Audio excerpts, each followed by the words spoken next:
Welcome back. A World Health Organization advisory group met yesterday to discuss the COVID surge in mainland China, amid urging from the global community for the country to share more data. And a major concern, given the rapid spread there, is that new variants could emerge. Meg Terrell is back, and she joins us now with that story. Welcome back, Meg. Thank you. I feel like we're socially distanced right here, but I'm going to come and see you very quickly. So the good news is what we learned from that meeting with the WHO advisory group is that right now about 98% of the cases that are being sequenced in China, at least as what they're reporting, is an Omicron sublineage or two different Omicron sublineages. So those are relatively familiar things. But as you said, the thing that people are concerned about is that we're not getting enough data from China just across the board. And the worry is that we could get a more concerning variant in terms of contagiousness or severity. And the WHO did say that today they are watching this one, XBB.1.5, right, which in the United States is growing incredibly quickly. They actually said today that this is the most transmissible subvariant they've seen of COVID yet.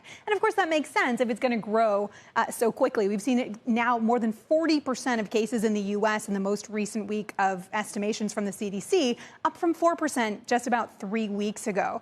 The good news is, though, while they don't have definitive data on the severity of this variant just yet, they don't expect it to be more severe. And we have a lot of background of immunity in the United States because of all the infections and all the vaccinations we've been getting, which is not the case necessarily in China. And come on over, if we're allowed to do that now. So this is an interesting one because there are people who say the question of variants is one that we've already put to the test because of the spread globally, and that opening up China doesn't necessarily present as much of a risk to new mutations. What are you hearing in terms of the risks here? Further mutations, the severity of those mutations, and all the rest of it? Well, the thing we know is that the more people who are infected, the more opportunities there are for more mutations to arise and more variants to come out. And so that's what we saw in India. That's what we've seen everywhere where we've seen a lot of spread. That's where Delta came from.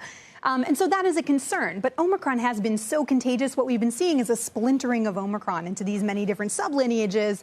And hopefully we won't see one emerge that is more severe, that really beats our vaccine protection. The government's message is keep getting boosted. That should keep you protected against severe disease. It probably won't protect us against infection, though. So, and where are we on the vaccination question? Because even we were just talking with Ed Yardeni at the top of the show, and he's like, I got my vaccines, I got my boosters, all the rest of it. He still got COVID. Does it provide protection against the severity of those symptoms? And are there still any lingering questions about harm caused by the vaccine itself? Well, we know a lot about the vaccine safety profile, and of course there is that rare heart side effect for specific groups, particularly young men under 30, but that is pretty rare. The idea is that the vaccine, while not protecting against getting a case of COVID, should continue to protect well against severe COVID. The government warns the farther you are out and the older you are, perhaps that will diminish over time, but they are holding up pretty well against severe disease. And finally, what should we expect next from the WHO, organizations like this? I mean, again, the rest of the world kind of asks them to step in here, but what is it that they have the capacity to do? Yeah, that's been a problem the entire time. They can provide information, they can provide guidance, but they have no real ability to actually affect any sort of changes in any countries. And so we are continuing to look to them for information. They are continuing to urge China, probably more strongly than especially we saw at the beginning, to share information. Beyond that, we look to them mainly as a source of information.